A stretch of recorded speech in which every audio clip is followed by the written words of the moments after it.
जो लोग अपनी जानों पर जुल्म करते हैं, जब फरिश्ते उनकी जान कब्ज करने लगते हैं तो उनसे पूछते हैं कि तुम किस हाल में थे।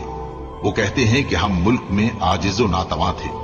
फरिश्ते कहते हैं, क्या अल्लाह का मुल्क फराख नहीं था कि तुम उसमें हिजरत कर जाते?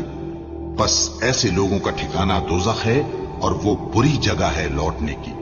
हां, जो मर्द और औरतें और बच्चे बेबस हैं कि न तो कोई तदबीर कर सकते हैं और न रास्ता ही जानते हैं, तो करीब है कि अल्लाह ऐसों को मुआफ कर दे, और अल्लाह बड़ा मुआफ करने वाला है, बड़ा बख्शने वाला है।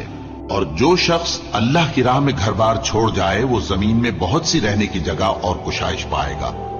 और जो शख्स अल्लाह और उसके रसूल की तरफ हिजरत करके घर से निकल जाए, फिर उसको मौत आ पकड़े, तो उसका सवाब अल्लाह के जिम्मे हो चुका, और अल्लाह बड़ा बख्शने वाला है, बड़ा मेहरबान है।